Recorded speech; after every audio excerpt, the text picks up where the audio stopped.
Apat na dancing bumbero ng Dagupan City Fire Station humahataw sa entablado. Makibalita tayo kay Russell Simorio ng GMA Regional TV, Balitang Amyanan.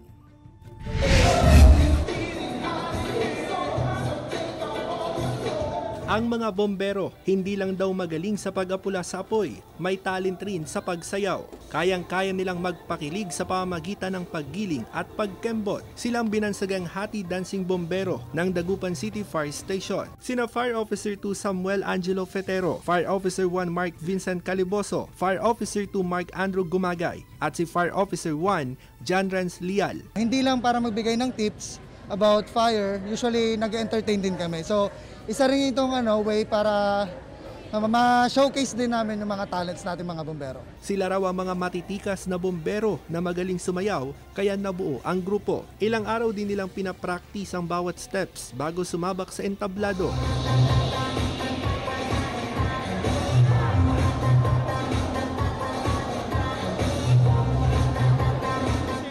Tayong i-render na time na pag-practice, pero we make sure to it na after office hours na kung saan 8 to 5 ang office namin, tapos after which nung kami nag-stay sa station para mag-practice din. Aminado ang grupo, nakabado sila nung unang pagsabak sa entablado, pero nawawala raw ang kaba sa tuwing nakikitang masaya ang mga manonood. Simpleng paraan din daw ito ng BFP para mapasaya ang mga residente. Ngayong may nararanasang pandemya, kada Biyernes sila humahataw kasabay ng pandaragupan na programa ng city government. Ako si Russell Simorio para sa GMA Regional TV.